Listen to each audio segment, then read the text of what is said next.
Okay, now we'll start the class. There was some technical problem, so now we will start. In this class, what we are going to do is we will start a new topic in Indian philosophy, that is Nyaya Vaisesika, and we will be covering this topic in two classes, basically this one and the next class which we will take. This is very important topic, and in Indian philosophy, if you have already gone through various topics, you will understand that Advaita Vedanta or Vedanta is one topic which is gets maximum coverage in question paper, and second most topic which gets maximum coverage is Nyaya Vaisesika. So this is very, very important. So which we are going to start today. Usually questions pertaining to from this 30 to 40 marks questions will definitely be asked in almost every year, every this thing. So that we are going to start. But before that, we will be coming up with the model answer for the previous class question, because if you remember, previous class was on Buddhism, and Buddhism, I have given two questions, and I told that in next class we will be discussing, and we'll trying to provide the model answer for that.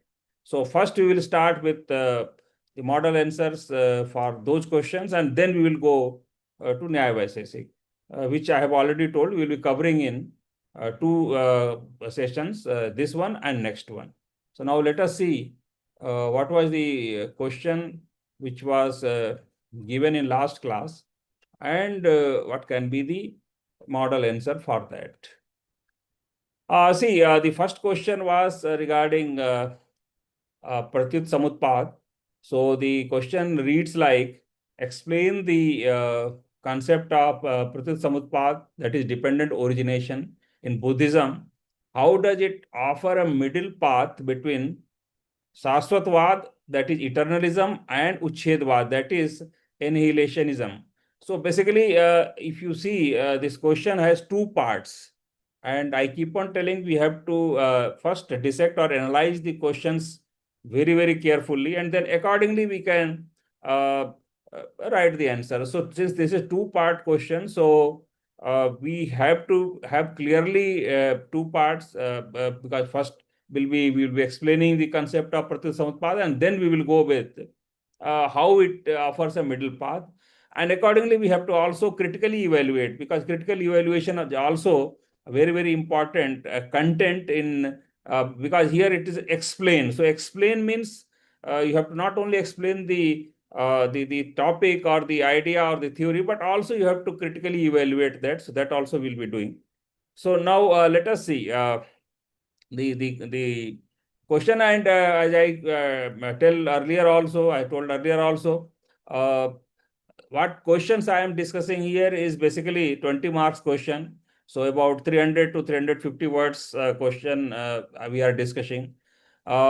If it comes for 10 marks or 15 marks, accordingly you have to reduce, because then the word limit also will get reduced, and the content also will get modified. I mean, basic content will be same, but then again you have to have the adaptability factor also, which you should understand.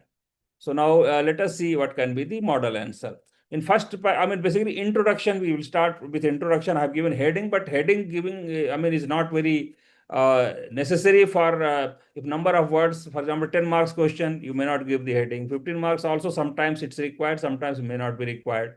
Even in 20 marks question also, headings, if essential, then only it's required. So here I've just given, so it's not essential to continue with these headings, but the content is quite good, so that let us understand that. So Pratyut Samutpad, in Sanskrit, I mean, this is basically Sanskrit. So Sanskrit Pratyut Samutpad, and Pali also Pattich Samutpada. So basically, this is Sanskrit word. So if you, in fact, some of the students were asking how we can write those Sanskrit words, whether we have to transliterate in English or we have to. If you write Sanskrit word in Sanskrit also, that also goes very, very well with, even if your medium of answer is English, but if that term or word, if you are able to write in Sanskrit also, that also goes well. So for example, here it's written, if you see, it's in Sanskrit, it has been written. So, I mean, it's quite okay. And you can write Sanskrit slokas or Sanskrit terms or phrases also like this. So that goes very well, even if you are answering in English medium. There is absolutely no doubt about that. So, Pratyut Samutpad means dependent origination or conditioned co-arising. So, this is basically the meaning. Is the core metaphysical and soteriological doctrine of Buddhism. Metaphysical, you know very well, because theory of reality, that is metaphysical. Soteriological means basically the path to liberation or discussion about liberation. What is liberation and how to achieve that? So that is called soteriology. So, and soteriological doctrine of Buddhism. So this sentence itself gives a very clear picture to any examiner that what you are going to write in next paragraphs. It articulates Buddha's radical insight into conditional, impermanent, and non substantial nature of reality. So, this first paragraph is quite significant. This covers almost whole essence of Pratyut Samutpad, if you understand. Now, let us see next what. Again, Majjhima Nikaya, one of the very important Buddhist scripture. So, this quotation is from that, and this is regarding Pratyut Samutpad. So, when this is, that is, with the arising of this, that arises. When this is not, that is not. With the cessation of this, that ceases. So, basically, this is the quotation there, and it's basically regarding Pratyut Samutpad. So, that also a very relevant thing we are quoting here. This formulation illustrates the law of causality without a creator. So you understand there's a difference between Buddhism and other religions, because other religions basically they imagine a creator for causality, that is cosmological argument. If some creator is there, then only things will be created. But here in Buddhism, it's not like that. So a principle of Pratyut Samutpad governs all phenomenal existence, and it is without a creator. So core doctrine now we'll try to explain. So this is basically introduction, but introduction also is quite comprehensive. That, I mean, because we are explaining in 350 words, so we have given quite comprehensive. But now we'll see what is core doctrine of Pratyut Samutpad. Now Pratyut Samutpad explains that all phenomena, that is dharmas, they call it dharmas, arises dependent upon causes and conditions. They are neither self-caused nor uncaused, nor caused by an absolute. So here also without creator is written, and here also without absolute. Absolute means same thing, creator, God, or in that sense only absolute has been used here. This doctrine is most systematically expressed in the 12 nidanas, Dwadas nidanas. So this is again Sanskrit term which has been used, and in Buddhism it has been used. Dwadas Nidana, a cyclic chain explaining the arising of dukkha. So what is Dwadas Nidana? This is the cyclic chain explaining the arising of dukkha, that is suffering. And it in sequence wise it goes.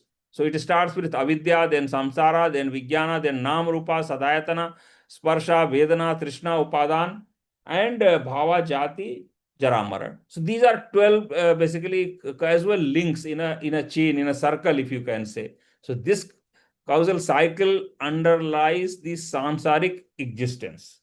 So this is what Buddhism, Pratyut Samutpad, liberation, that is nirvana, occurs when this chain is reversed, starting with the cessation of ignorance. So if first cause is stopped, then all subsequent things also will stop, and the nirvana will be achieved. So that is basically the concept of Pratyut Samutpad. Now, I mean, this is first part of the question. If you see what is Pratyut Samutpad, so now we have discussed that.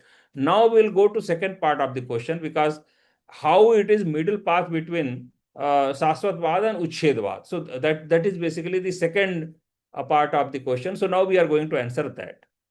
Now, the Buddha, in rejecting metaphysical extremes, used Pratyut Samutpad to propose a middle way. Middle way means middle between Sasvatvad and Uchchedvad. Against Sasvatvad, what is there in this? So, eternalism posits a permanent, unchanging self, that is Atma, as in Vedanta, and also as notably articulated by Shankaracharya. Buddhism rejects this through its doctrine of anatta. non-self, asserting that the idea of an immutable essence is a delusion born of ignorance. Now, if you remember in last class, we told that Buddhism, there are 4 or 5 doctrines and all are interconnected. Whether it is Chanikvad, whether it is Anattavad, whether it is Pratyut Samutpad, whether it is... So basically all are interrelated. So here also same thing if you are saying. I mean, so this doctrine itself basically advocates Anatta, which is against Shasvatvad as proposed by Vedanta philosophy. Now, how it's not Uchedvad, that is annihilationism. So, Uchedvad holds that self is entirely destroyed at death. So, this is another extreme. Shasvatvad says that self is always there. Uchedvad says that no, self is destroyed at the time of death. Buddhism rejects this too, emphasizing causal continuity without identity. So this is what Buddhism Pratyut Samutpad says. The flow of karmic momentum, that is bhava, continues without a permanent self traversing it. The doctrine of Pratyut Samutpad avoids both extremes. So this is also called middle path. So this is what basically is Pratyut Samutpad and how it avoids both extremes. Thus, the doctrine of Pratyut Samutpad is a non-substantialist, non-nihilistic account of existence. Non-substantialist means it's not Shasvatvad. Non-nihilistic means it's not Uchedvad. And this is what the Pratyut Samutpad. Now, as I told, after explaining this, we have to critically evaluate this doctrine, because then only our answer will be complete. So now let us go in critical evaluation topic. Now, what is its philosophical significance? It offers a non-essentialist ontology resonant with rational realism, even modern process philosophy, that is Whitehead's process philosophy. So basically, it's like a process theology or process philosophy of modern days. It was given by Buddha at that point of time. So this is what its philosophical significance. That's what. So it gives a philosophy of non-essentialist ontology and relational realism, as proposed by modern process philosophy. Now, Nagarjuna, the founder, Nagarjuna is one of the Buddhist, important Buddhist philosopher of Madhyamika school, radicalized this idea into sunyata, that is emptiness, stating whatever is dependently arisen, that is empty of intrinsic nature. Thus, Pratyut Samutpad becomes very basis of emptiness. Now, sunyata is again related. So, as I told, sunyata, Chanikvad, Anattavad, Pratyut Samutpad, all are interrelated doctrines of Buddhism. So even if you're writing one question, all other terms here and there you have to mention, because that is anyway interrelated basically, which we have already explained in last lecture. Now, how it contrasts with another point in critical evaluation, how it contrasts with other Indian systems, that also we can mention, because comparative mentioning or this also enhances the quality of your answer. So here we are doing the same thing. So unlike Nyaya philosophy, which posits realistic substance-based causality, as elaborated by Gautama and Vatsyayan, because these are Nyaya philosophers, or Advaita Vedanta also proposes same thing, which affirms a monistic Brahma, as in the writings of Adi Shankaracharya. Buddhism denies any swabhava, that is inherent essence, emphasizing inter-being instead. Then what is its ethical soteriological dimension? Let us understand that also in critical evaluation. Ethical soteriological means, as I told, already explained, basically what is, how it's a path of liberation, or how liberation is achieved, and in that sense, how Pratyut Samutpad is important. The doctrine is not merely metaphysical. To see dependent origination is to see Dhamma, said the Buddha. It motivates ethical action and mindfulness and compassion, as actions have consequences but no eternal agent. So all these, I mean, basically what is being said here is it's not only metaphysical doctrine, it's also ethical and soteriological doctrine. So that's what is mentioned here, and that gives value to our answer. Now, in conclusion, Pratyut Samutpad is Buddha's most profound philosophical insight that we know. It deconstructs absolutist metaphysics and provides an elegant middle path between eternalism and initialism, leading not just to intellectual clarity but existential liberation. That is nirvana. Understanding the principle is central to both right view and eightfold path. Eightfold path, if you remember, that is the path of achieving nirvana as prescribed by Buddhism. So this also we have already read in nirvana thing. Last week we have read that. Now, what was the second question? Now let us see. Discuss the theory of anatta, that is not non-self in Buddhism. How does it differ from concept of atma in Hindu philosophy? Critically evaluate its significance in path to nirvana. Now, interestingly, this question has three parts if you see. First is discuss the theory of anatta. So you have to discuss, and discuss means both positive, negative, critical evaluation, all those things you have to tell. How does it differ from concept of atma in Hindu philosophy? That you have to explain. And then critically evaluate its significance in path to nirvana. So these three parts we have to cover in this about 350 words or so. Now, we will again start with introduction.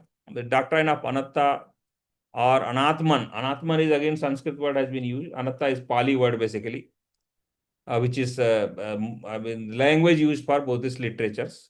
So doctrine of anatta or anatman is a cornerstone of Buddhist metaphysics and ethics. So this is also again very, very significant doctrine as far as Buddhism is concerned. It forms one of the three marks of existence, that is tilakhana, alongside dukkha and anicca, and decisively separates Buddhism from other Indian philosophical system, because most of the philosophical systems, they have either permanent self, and mostly they have permanent self.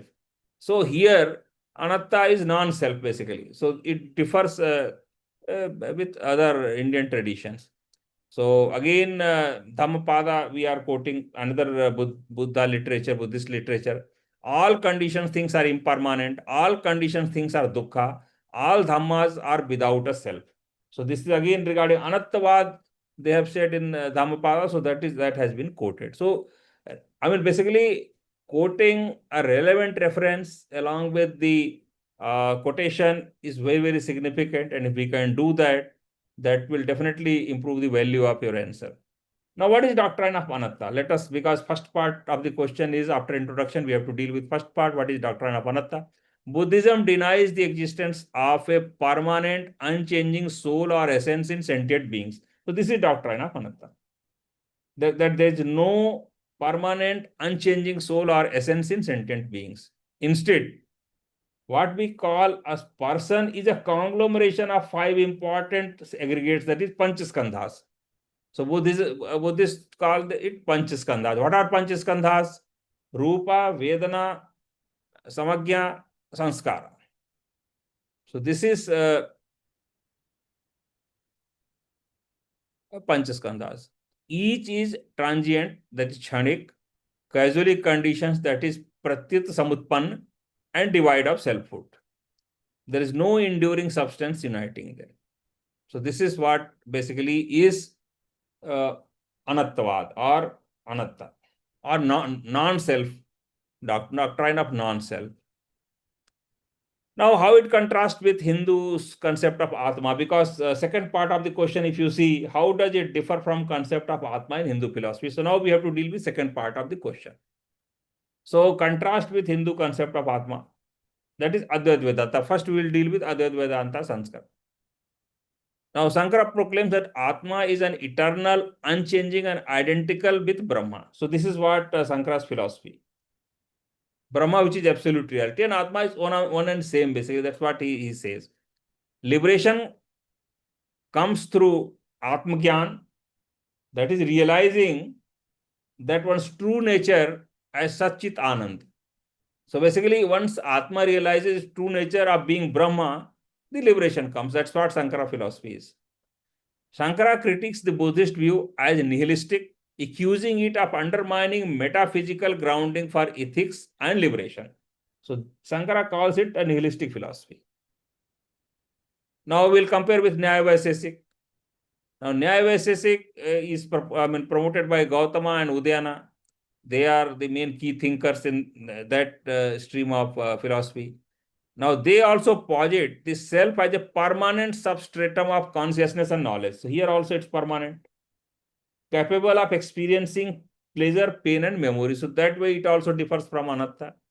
Now, what Sankhya Yoga says, another important school or joint school of Indian philosophy, they maintain a dualism between Purusha and Prakriti. If some of you have already read Sankhya and Yoga schools, they have Purusha and Prakriti, basically dualist philosophical school. So Purusha and Prakriti is there, and liberation arises from realizing that Purusha is separate from all phenomenal changes. Now, in this sense, how Buddhism is different from all this. So let us now try to conclude that. Buddhism asserts that consciousness itself is momentary. That is, Vijnana itself is Kshanikvad. I mean, basically, they say that consciousness is momentary and lacks any independent essence, that is Swabhav. Nagarjuna deepens the anatta insight into via sunyata. So here also Nagarjuna implies that anatta and sunyata are almost interlinked with each other, arguing that nothing has intrinsic nature. This is what sunyata doctrine. And accordingly, not even self, that is not even aggregates, that is panchaskandhas. Now, then next part is third part of your question. If you see, what is third part? Critically evaluate its significance in path to nirvana. So now we will deal with third part of the question. So significance of anatta in the path to nirvana.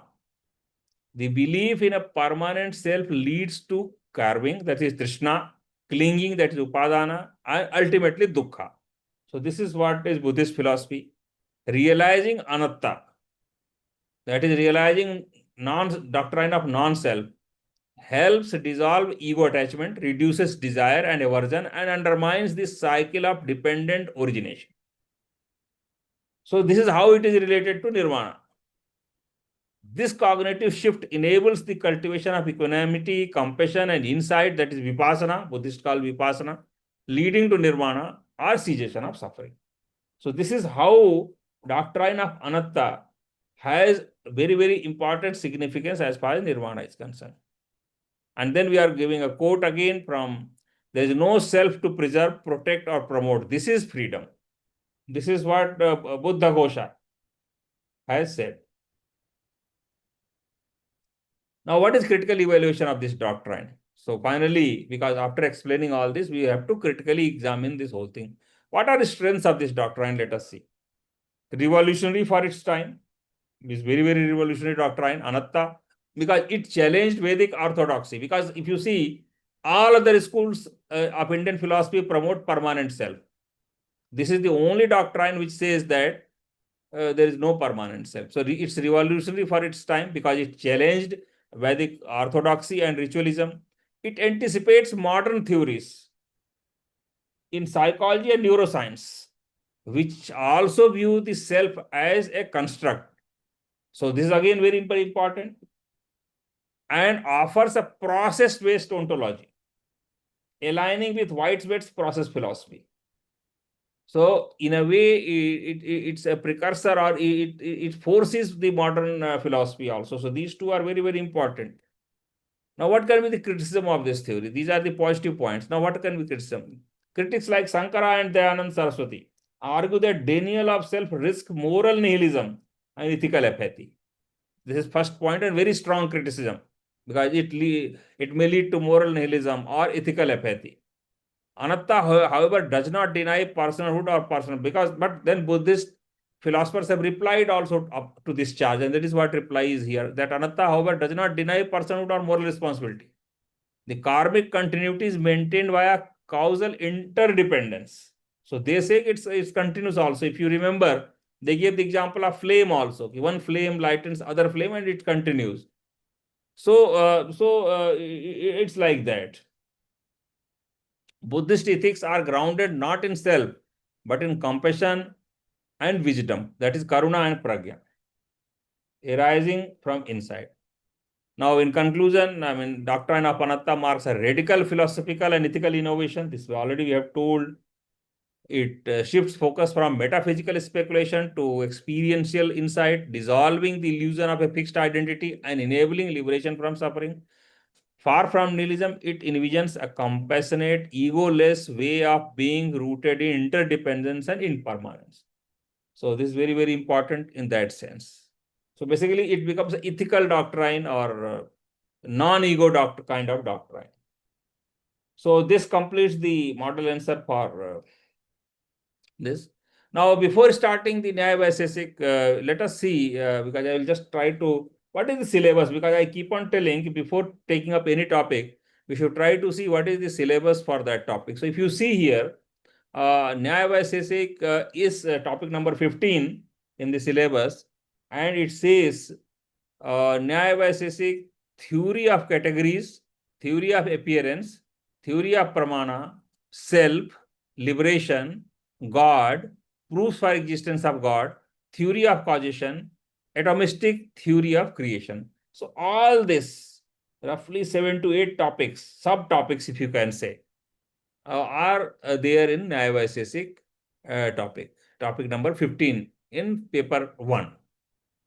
Now let us see what kind of questions have been asked in previous years, because as I told, I have analyzed for about last 12 years question. So if you see Nyaya Vaisesik, so this is twice it has been asked regarding knowledge is confined to gunas only. Examine the statement in light of Vaisesik and Buddhist controversies. So, but there are few questions which have been asked again and again. So let us see what are those questions. Because as I keep on telling, in philosophy, repetitions are quite common. For example, if you see eighth point, why do Vaisesik treat abhav as independent category? So abhav, regarding abhav, in different ways, the questions have been asked. How many times? If you see 1, 2, 3, 4, 5, 6, 7, 8. So 8 times. Then again for Hetwabhas, 1, 2, 3, 3. Then if you see, do you find any inadequacy in the proofs of existence of God given by the Nyaya? So proof of existence for God also 1, 2, 3, 3 times it has been asked. Then if you see, examine Nyaya Vaisesik arguments for existence of Jivatma, that is soul, 1, 2, 3 times. Then if you see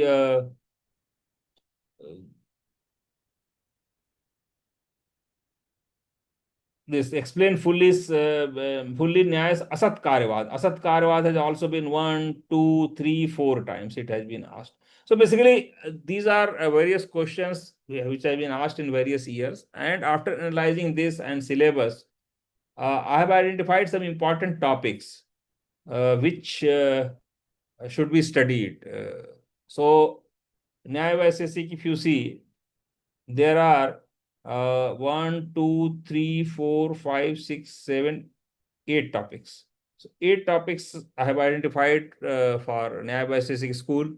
So first is Vaisesik treat abhava as an independent category, Vaisesik theory of categories, Nyaya proofs for existence of God, Nyaya notion of vyapti, then Hetva abhyas, that is fallacy of inference, then Partha Pramanivad, then Nyaya's Asat Karyavad, and Nyaya view of self. So these 8 subtopics in Nyaya are very important from, if you analyze PYQs and syllabus, then you will find that they are very, very, and if you cover these 8 well, I'm sure most of the questions will be from these topics. So what we'll be doing today is, we will, because this is one of the big chapters, 8 subtopics are there. So definitely we are not going to cover in this class only. So we'll be having 2 classes for that. So today what we will do is, we will try to understand what is the basic tenets of Nyaya Vaisesik philosophy. And then we'll try to take at least 2, 3 of these topics. And then we'll try to understand in detail, and balance 5, 6 we can take up next class, in next class, to understand in detail. So now let us start Nyaya Vaisesika. See, there are actually four schools in Indian philosophy which are joint kind of schools. So one is Nyaya Vaisesika, another is Sankhya Yoga school.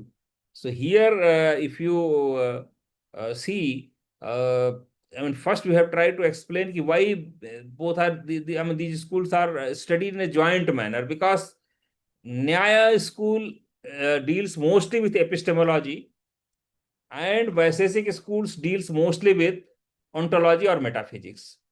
So if you have read it already, you might be understanding that Nyaya school does not talk much about metaphysics, and it borrows almost whole of the metaphysics. I mean, even though small differences are there, but it borrows almost whole of metaphysics of Vaisesika. And accordingly, Vaisesika also takes almost whole of the epistemology or theory of knowledge from Nyaya school. So therefore, these are joint schools that we should try to understand. And accordingly, it's always better to study in a joint manner. So, Nyaya Vaisesika school constitute two foundational schools of orthodox Indian philosophy. Orthodox, as you know, means which believe the authority of Vedas. So they are orthodox schools. Heterodox schools which do not believe in authority of Vedas, and they are Charvak, Buddhism, and Jainism. They don't believe in authority of Vedas. Three schools. All other schools believe in authority of Vedas. So therefore, they are called orthodox schools. So while Nyaya concentrates on logic, epistemology, and methodology of knowledge, this I already have told, because Nyaya concentrates on logic, epistemology, and methodology of knowledge, Vaisesika focuses on metaphysics and ontology. And therefore, these are joint schools. So the two systems eventually synthesize and jointly address problems of knowledge, being, liberation, and existence of God. Both schools maintain a realist and pluralist outlook and assert that true knowledge leads to liberation, a state of complete cessation of pain and bondage. So basically, they are joint schools in a way. So now, what is epistemology of Nyaya? So what we will do is, basically, while reading epistemology, we will say Nyaya. While reading metaphysics, we will say Vaisesika. So that is how we will go ahead. So nature of knowledge, I mean, basically, epistemology means everything regarding knowledge. What is knowledge? How it is obtained? Which are the valid means of obtaining knowledge? All those things Nyaya school has dealt in quite detail. So knowledge, that is jnana or buddhi, is the manifestation or revelation of an object to knowing object. It is distinguished into valid knowledge and invalid knowledge. What is valid knowledge is called prama, and invalid knowledge is called aprama. So these are two terms. In fact, in one of the papers, I mean, prama, they asked regarding prama also. So that also we should understand. I mean, anyway, Sanskrit terms we should know. But then prama is valid knowledge, aprama is invalid knowledge. Then they believe in partha pramanivad. What is partha pramanivad? Partha Pramanavad is basically the theory that validity or invalidity of knowledge is extrinsic, that is external.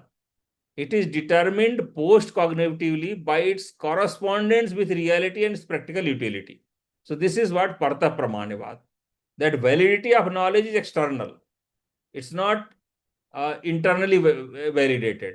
It is validated externally, that is extrinsically. So this is what Partha Pramanavad, and Nyaya school believes in that.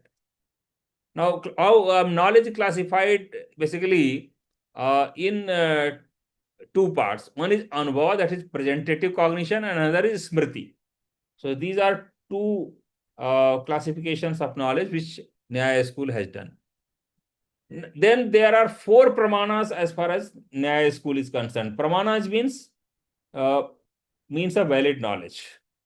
So they have four means of valid knowledge. First is pratyaksha, that is perception.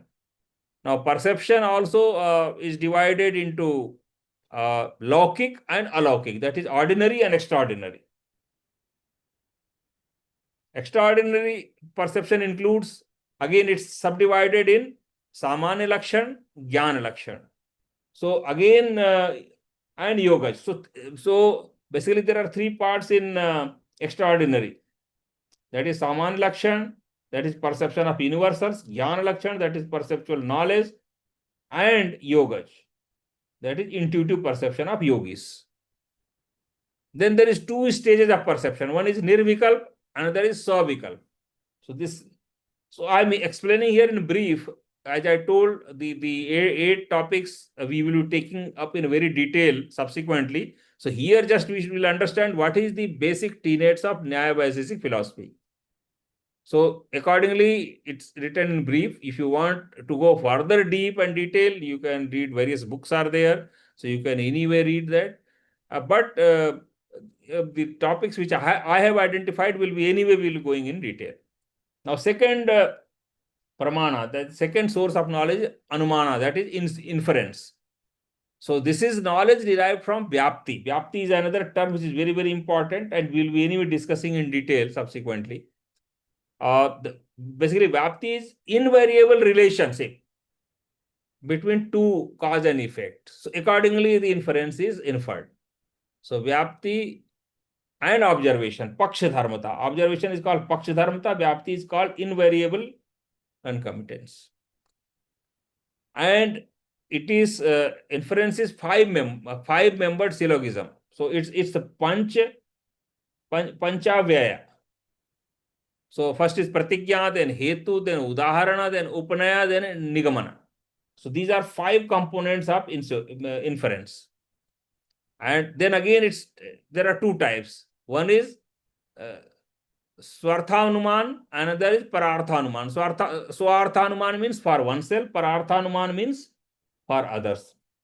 Now it's further divided into Purovat, Sesavat, and Samanyato Drashta based on temporal relation. So again, there are three other divisions are there. Now, third means of knowledge is Upmana, that is comparison.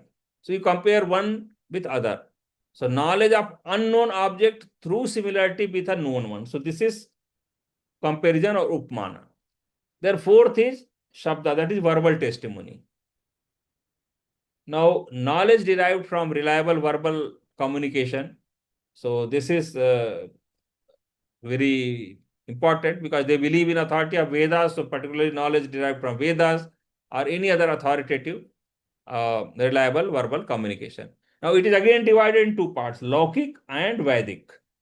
So Laukik is secular, Vedic is scriptural. Then validity depends on the trustworthiness of the speaker. Now, then again, there is a discussion of fallacies. This also will be discussing in detail because I've already identified this topic. So fallacy or hetuabhyas. The faulty inference due to defective middle term is called fallacy or hetuabhyas.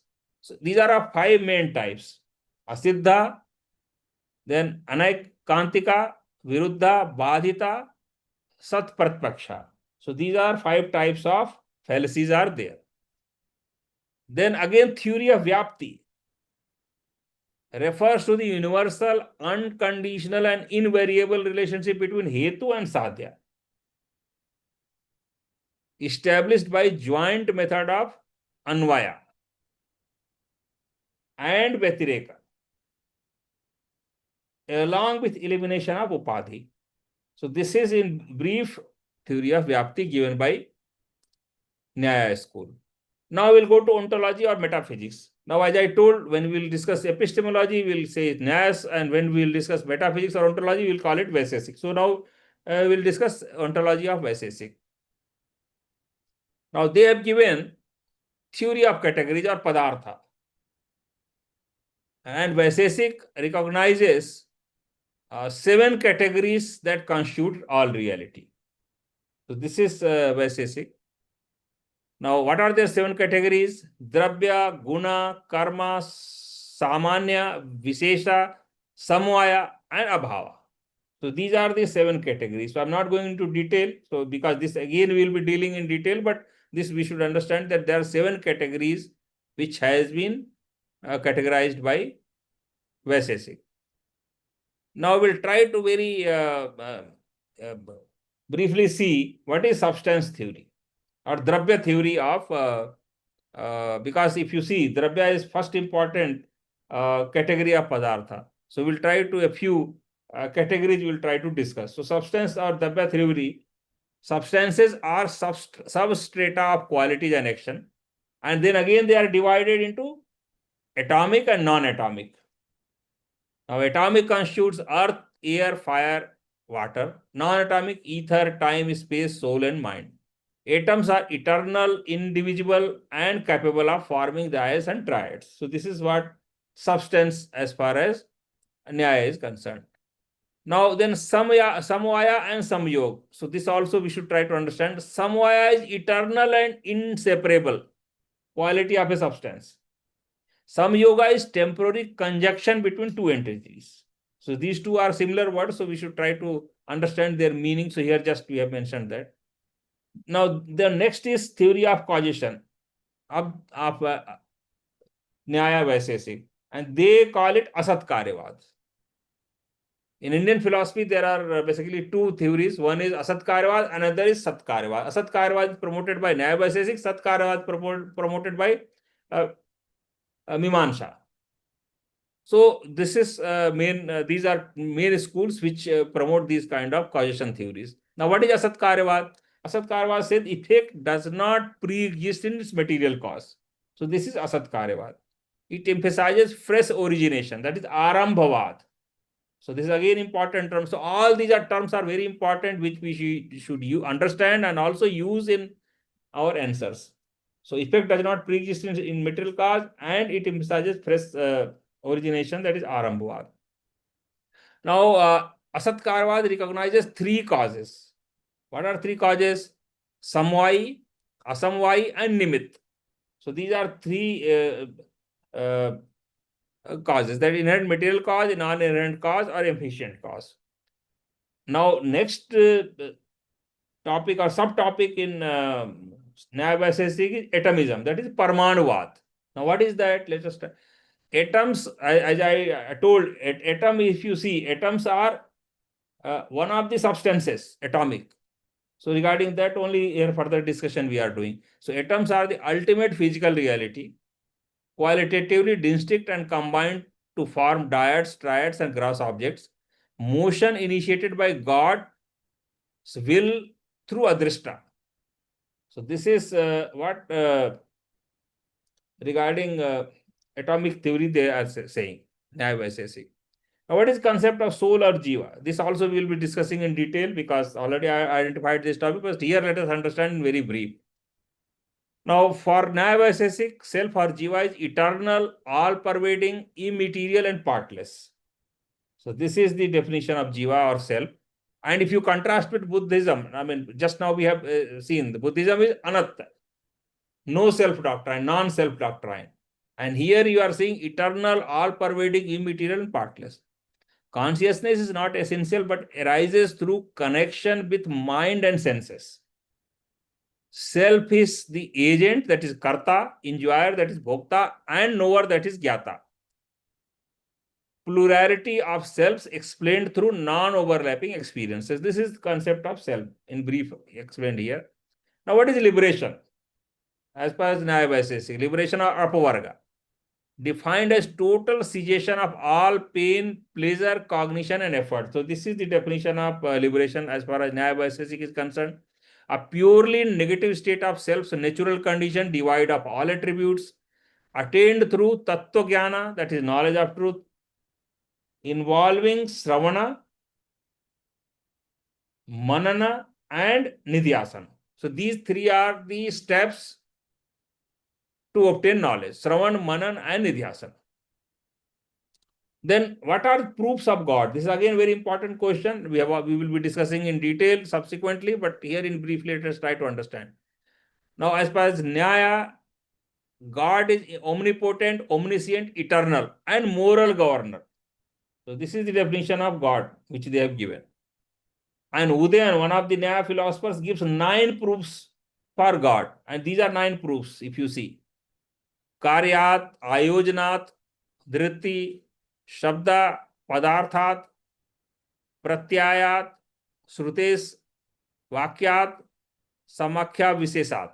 So these are basically 9 proofs of existence of God given by Nyaya Vaisesika school.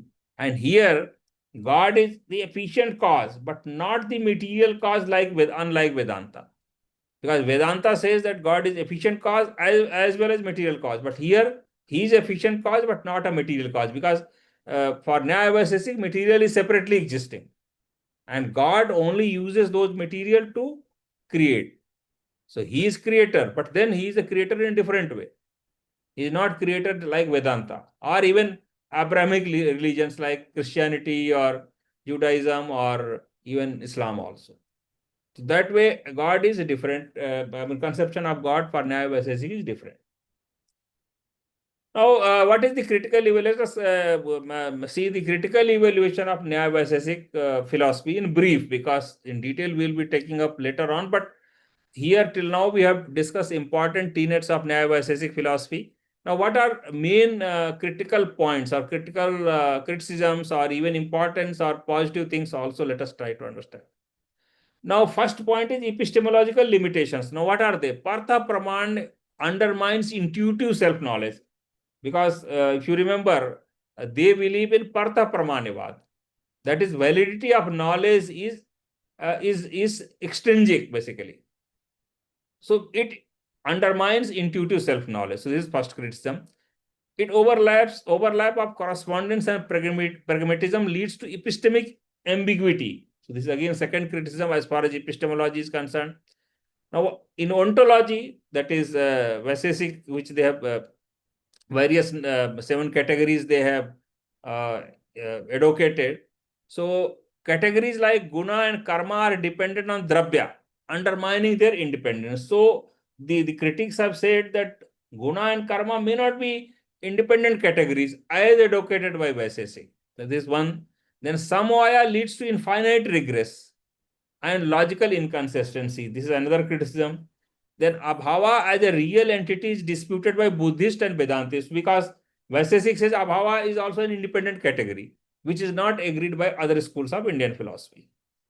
Then another soteriological criticism. What are the points in that? Negative definition of liberation appears nihilistic and unattractive,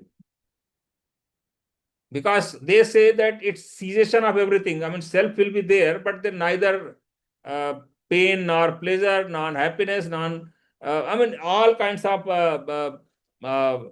qualities or everything will be, it will be devoid of everything. So negative definition of liberation appears nihilistic and unattractive. Absence of consciousness in liberation contradicts experiential goals seen in other schools. This is again another criticism. Now, what are theistic contradictions? First point is circular logic they have given, God and Vedic authority. This is circular logic. On the one hand, they say that God's role is there in Vedas or creation of Vedas, and then Vedic authority says that God is there. So basically, this is circular kind of logic. Then God's role as only efficient cause reduces metaphysical supremacy. Just now we have seen that they say that God is only efficient cause, not a material cause of the universe. So this reduces their metaphysical supremacy, or I mean, this is a defect in their argument as far as God is concerned. Now, what is the criticism of atoms or theory of atoms given by God, or atomism? Qualitative atoms contradict claim of eternal simplicity and cannot explain unity of experience or mind-body interaction satisfactorily. So this is again another point. Now, comparative insights, let us say, and try to conclude. Nyaya Vaisesika excels in logical clarity but lacks metaphysical integration. So this is the main essence of their criticism. Contrast sharply with holistic systems like Advaita Vedanta and Samkhya Yoga. And Nyaya Vaisesika offers a robust system of logic and realism. Its contribution to epistemology, logic, and linguistic analysis are seminal. However, its fragmented metaphysics, negative soteriology, and limited theism places it in contrast with more integrated Indian philosophical systems. So basically, this is the in sum and substance evaluation of Nyaya Vaisesika school. Epistemologically, it's quite strong, but once you see its metaphysics and soteriology, a number of negative points come up. So this is what we can understand. Now, what we will do is we will take a few topics, as I told. and discuss in little detail, because I have identified 8 topics in Nyaya Vaisesika. So this is first topic, Abhava as a category. And you have seen how many times it has come, very significant number of times it has been asked. Almost every alternate year it is going to be asked, and sometimes it's being repeated one year, next year also. This is very, very important question. So Abhava as a category. This is basically Vaisesika theory, because as I told, metaphysics is dealt by Vaisesika, epistemology is dealt by Nyaya school. So this is dealt by Vaisesika school. So abhava or non-existence, that is negation, absence, is considered the ontological opposite of bhava. So this is given by Vaisesika school, that abhava, which is opposite of bhava, is also an independent category. While Kanad, the founder of Vaisesika school, Kanad was founder of Vaisesika school, that also we should know and we should quote also, alludes to the concept of bhava. He did not include it as a separate category. So initially Vaisesika school did not include abhava as a separate category, but later Vaisesiks, they included it. And here in first para, same thing has been written. So earlier it was only, there were only 6 categories, but later schools, later thinkers like Sridhara, Udayanacharya, Udayan and Sivaditya, they included abhava also as a 7th category, to explain negative facts and absence-based cognition. So this is what is abhava. Now, what is the concept of padartha in basic? So before going to abhava, let us understand what is the concept of padartha. The term padartha means the meaning of a word or that which is signified. According to Vaisesika metaphysics, all objects of knowledge are to be comprehended under some or the other category.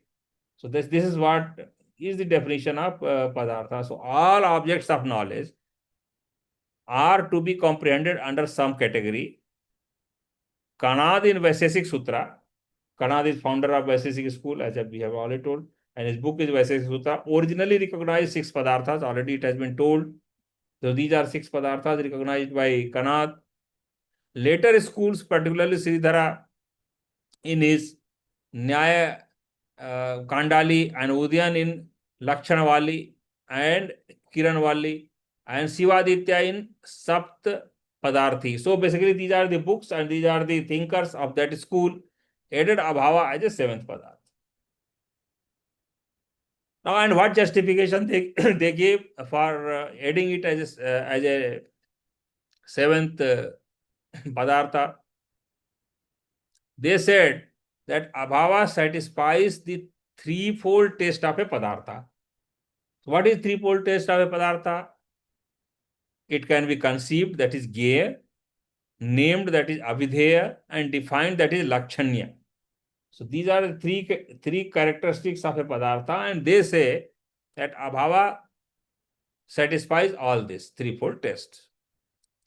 Its inclusion supports the asat karyavad. So that they also told that its inclusion supports asat karyavad. Asat karyavad, you know, we have already touched it, that effect does not pre-exist in cause. This is asat karyavad. View upheld by Nyaya Vaisesika, which asserts that effect does not pre-exist in cause. So this already I have told.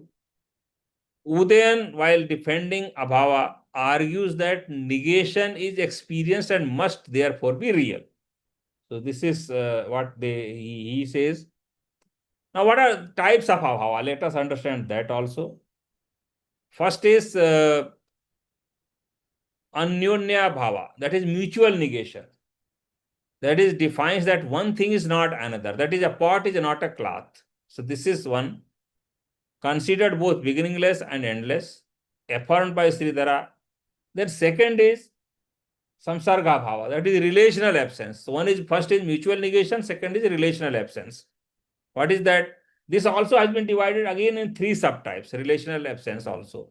First is pragbhava, that is antecedent non-existence, that is absence of the effect in its material cause before production. So that is pragbhava.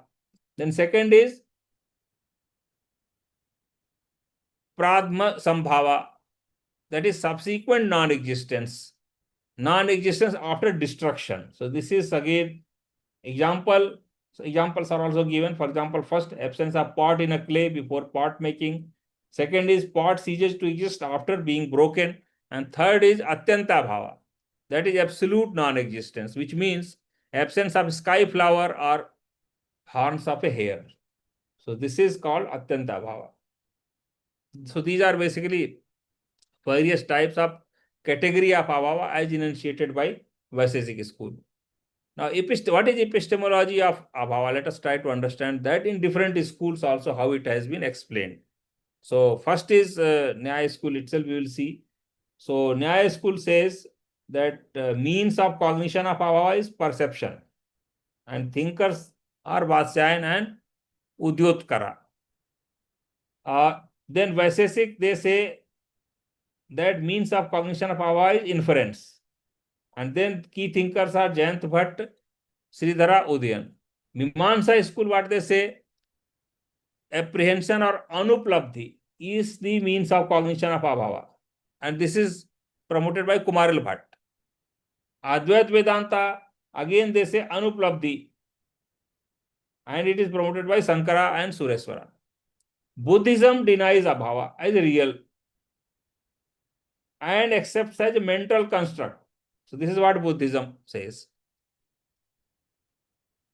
And it is promoted by Vasubandhu and Dharmakirti. These are comparative school-wise, various schools, Indian schools, comparative opinion or comparative, if you can say, views regarding abhava. Now, Nyaya school accepts direct perception of absence through a spatial contact, that is Visheshana Vishesh Bhava Sannikarsa. So this is the method by which abhava is perceived.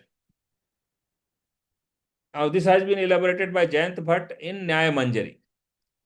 Now Mimamsa and Vedanta, what they say, postulate anuplabdhi as an independent pramana, means of knowledge for apprehending absence. A view is strongly defended by Kumaril Bhatt. So this is what Mimamsa and Vedanta say. Now Buddhism, already we have discussed, they don't believe in abhava as a category. They say that it's mental construct. So same thing is written here. Dharmakirti treats absence as inference, not perceptible. Vasubandhu links sunyata to the own being of absence, rejecting the notion of an independent negative reality. So this is a Buddhist view. Now, what is the critical evaluation of this abhava thing as a category? Is very important. Now, there are different criticisms. So now first let us see substance-centric critique. What is that? Especially from Vedanta and Buddhist traditions. They argue that only substance is ontological real. Qualities, actions, and absences are relationally or logically dependent on substance. So basically, abhava cannot be an independent category. That's what they say. Only substance is real. All other qualities, actions, absence, presence, all these are relational and logically dependent on substance. So this is therefore not an independent category. That's what they mean. Now, second point is lack of synthetic integration. So while Vaisesiks acknowledge that affirmation and negation presupposes each other, they stop short of dialectical synthesis. This is contrasted with Madhyamika Buddhism, where affirmation and negation are dissolved into middle path. So basically, even though they enunciate the doctrine of abhava, but they are not able to synthesize in their metaphysics properly. So this is again second criticism. Now third is inter-school disagreement. Although abhava is recognized by Nyaya, Vaisesik, Bhatt, Mimamsa and Advait Vedanta, it is rejected as real category by Buddhists, who see it as a construct of exclusion rather than objective reality. Now, what is fourth point? Dharmakirti's inferential theory argues that specificity of absence arises from imagined presence of what is absent. Thus, what we call abhava is just a negatively qualified presence, not an independent ontological entity. Now, Sunyata and abhava, how this compares, because Sunyata has been promoted by Buddhism. So, Vasubandhu, one Buddhist philosopher, correlates Sunyata with own nature of absence rather than presence. Sthirmati, in his commentary, emphasizes that abhava must not be taken to imply the negation of being per se, but only particular instances of non-being. So this is how it compares with Sunyata. But what is its philosophical significance? Because at the end of the day, after criticism, we have to conclude if there are some positive points also. So abhava plays a critical metaphysical role in explaining negation, contradiction, and soteriological state of liberation, understood as the absence of suffering, that is dukkha. It helps define the pluralistic realism of Nyaya Vaisesika, differentiating it from monism of Advaita Vedanta and wide-based idealism of Madhyamik. Madhyamik means Buddhism. So this is a brief conclusion, if you can say, and philosophical significance as far as abhava is concerned. Now we'll go to second important topic. So this first abhava we have covered. Now Vaisesika theory of categories or padarthas we will cover. And then one more topic we'll take, and then we'll close today's discussion. So Vaisesika theory of padarthas, in brief, you have already seen. They have enunciated there are 7 different padarthas, independent padarthas. Abhava was added later on. So same thing has been mentioned here in little more detail. So Vaisesika, that is one of the 6 orthodox schools. So orthodox because they believe in authority of Vedas, was founded by Kanada, also known as Uluka. Initially an independent system, it gradually converged with Nyaya, especially in logic and epistemology. I've already told Nyaya is promoting logic and epistemology. Vaisesika is promoting ontology and metaphysics. Though it retained its unique metaphysical doctrines, Vaisesika is particularly noted for its naturalistic pluralism, realism, and atomic theory. So this is the main characteristic of Vaisesika school as metaphysics. They promote Parmanvad and for formulating a theory of categories, that is padarthas, to explain all knowable reality. Now, what is philosophical context? Now, let us try to understand that nature and function of padarthas. The term padartha is derived from 2 words, Sanskrit words, obviously.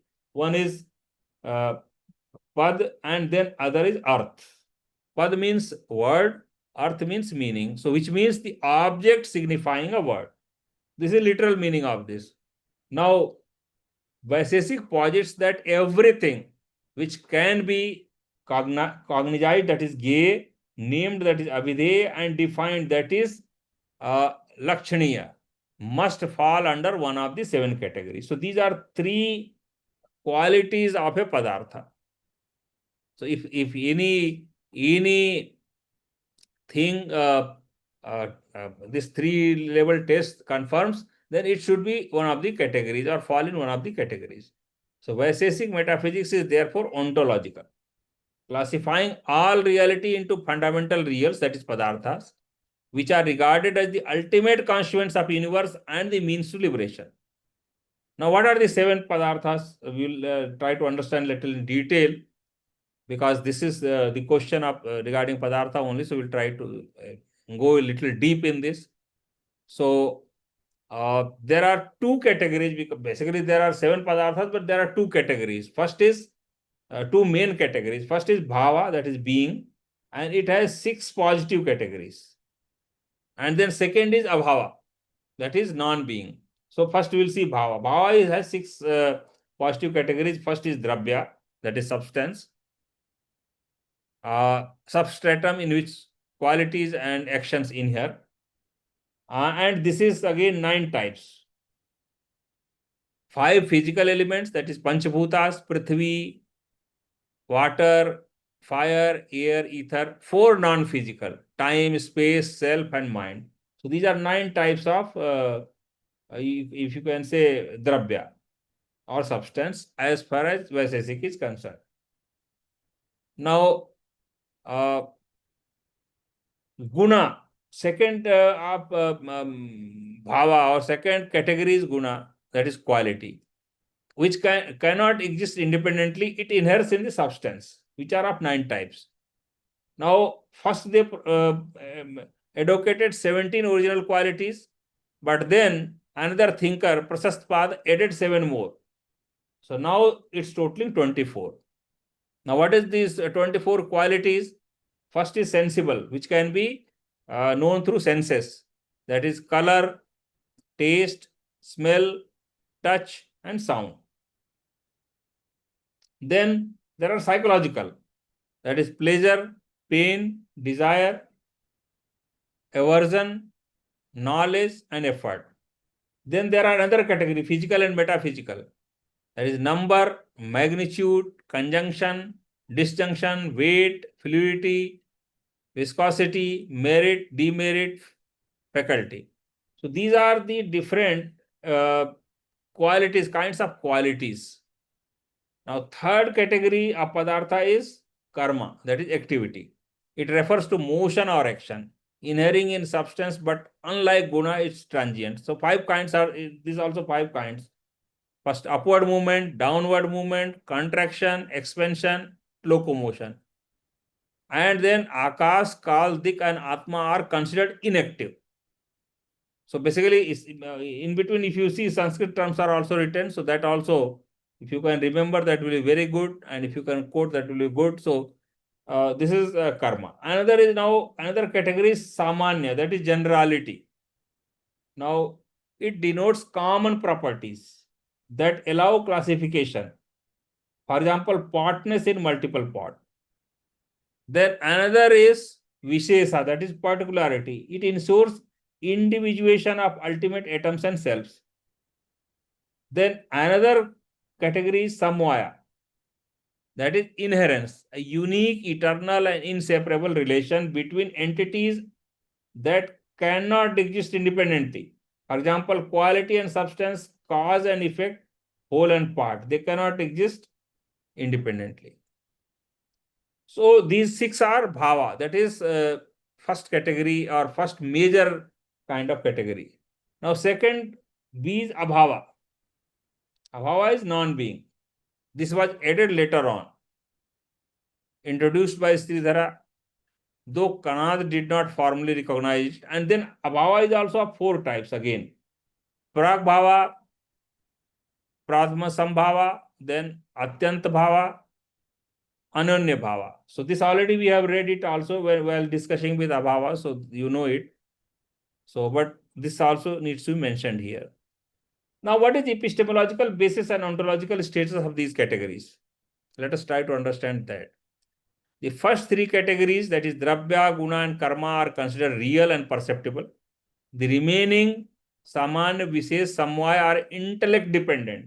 So these are real and perceptible, and these are intellect dependent, known only through inference. Abhava is accepted based on Pratyaksh, Anuplabdhi, and Anuman, depending on which school one follows. Now, what is critical evaluation of these categories, classification, and other things? Let us try to understand. Now, philosophical critics first will go. So, reduction to substance. Critics like Sankara, Dharmakirti argue that all categories depend on substance, and thus only Dravya has independent existence, and all others are dependent on it.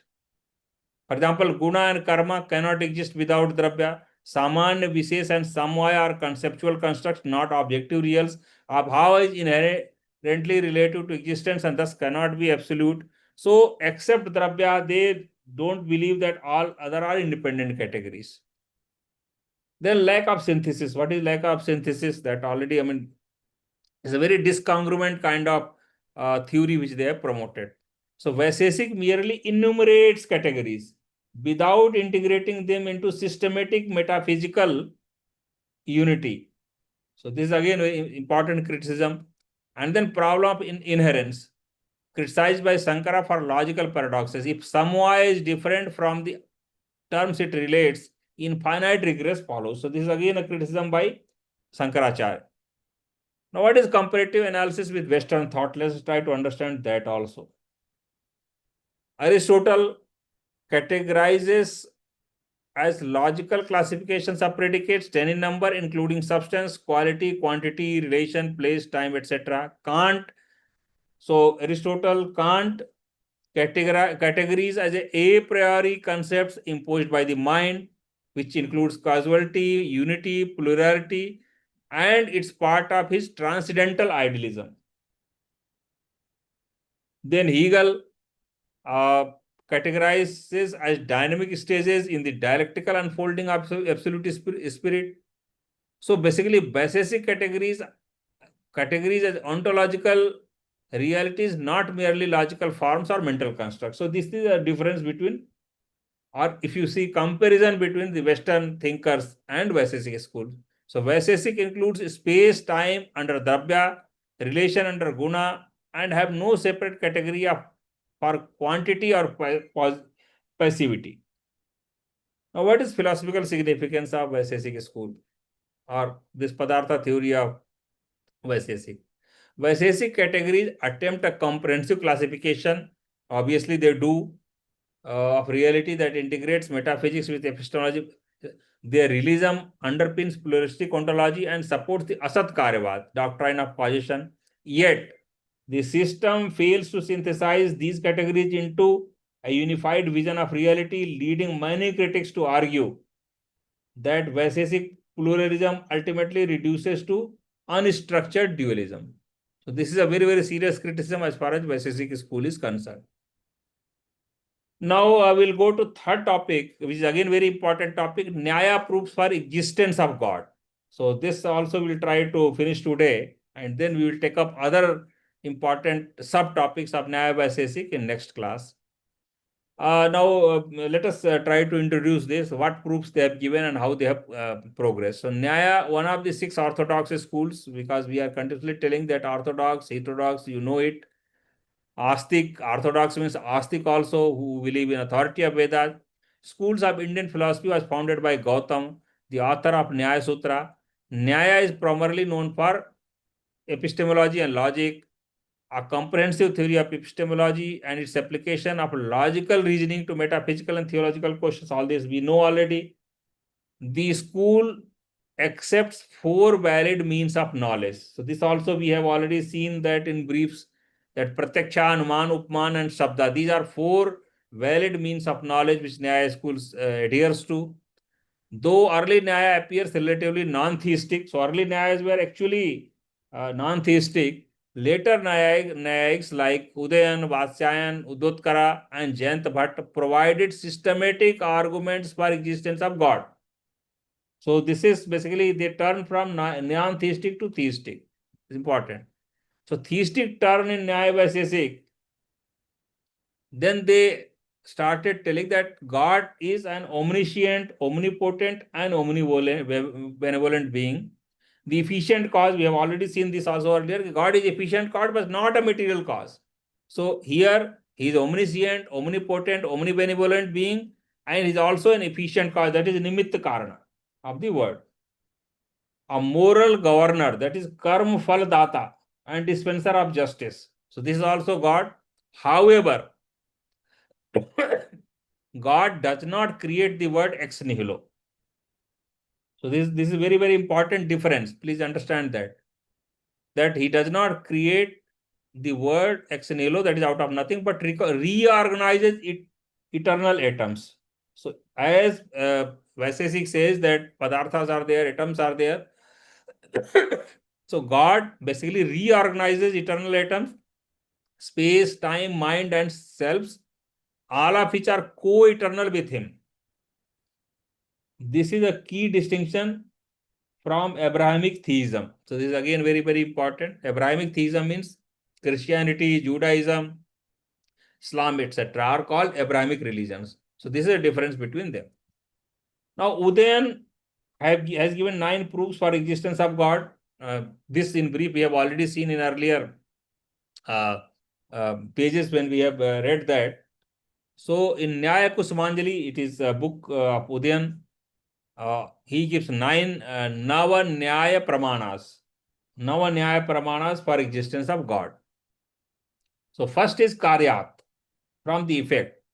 The world is an effect, that is Karya. Every effect must have an efficient cause, and that cause is God. So that is what is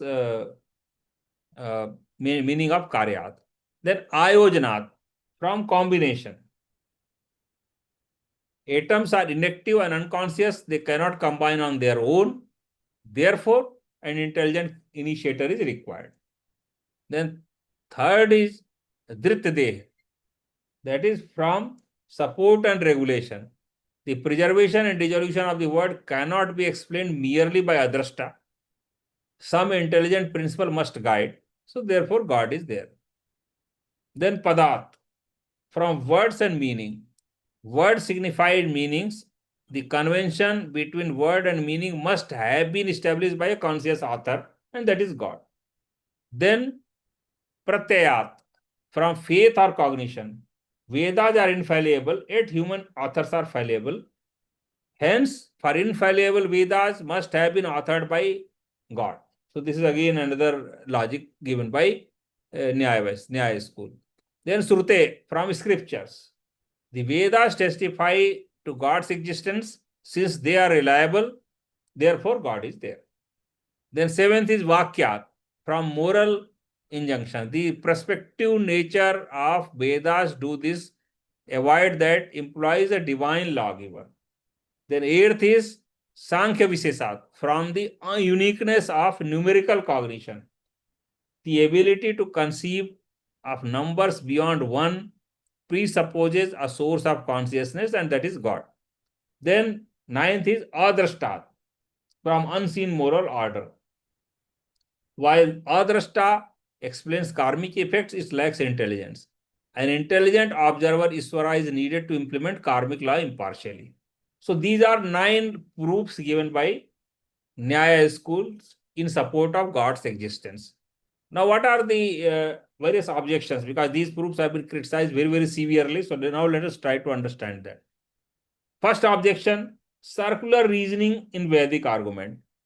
The argument that authority of Vedas is inferred from God's authorship and God's existence is inferred from Vedic authority is a logical circle.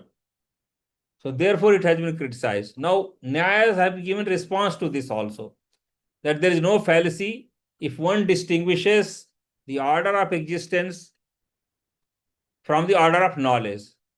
So they say that God is existentially prior and Vedas are epistemically prior. So that's what they explain.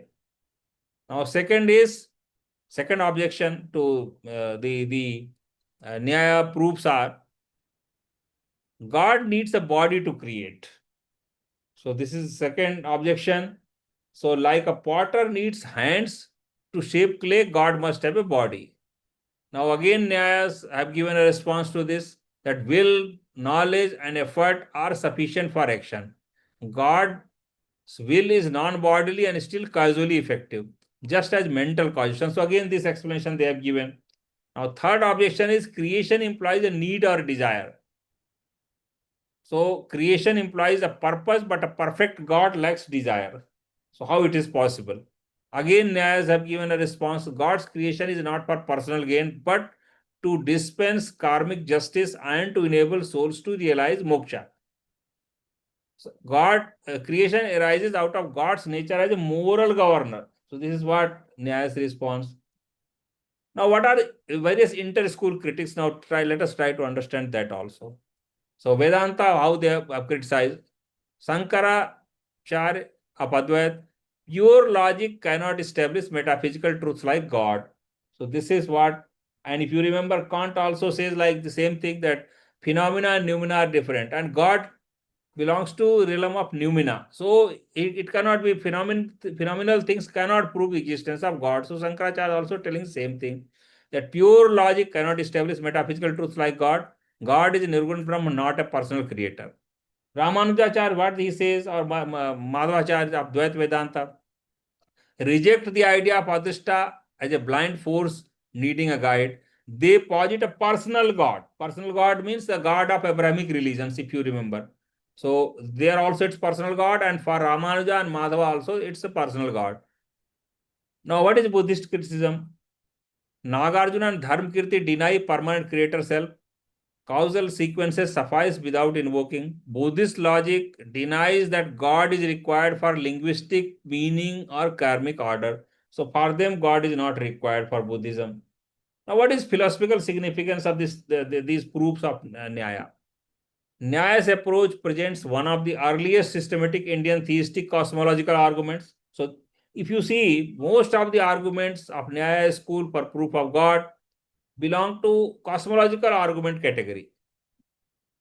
Now, it emphasizes reasoned faith using logical inference and testimony to bridge metaphysics and theology. Nyaya's God is not a creator ex nihilo, but an intelligent arranger, preserving the principle of karma and human moral responsibilities. This is one of the very significant things.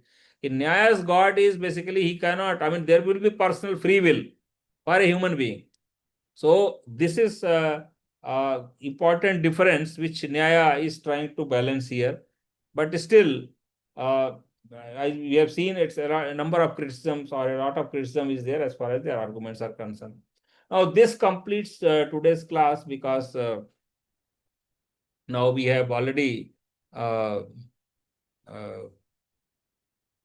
completed Nyaya philosophy as on today is concerned. Next day class will be taking up another 5 subtopics which are very, very important as far as Nyaya school is concerned. And then we'll also try to take 2 questions from Nyaya school, which we'll be discussing in next to next class because very, very important topic. So we'll take up 2 questions from Nyaya Vaisesika schools, one from Nyaya particularly and one from Vaisesika, and we'll try to see in next to next class what can be the model answer for that. So thank you for joining today, and we'll end the class here only. Thank you.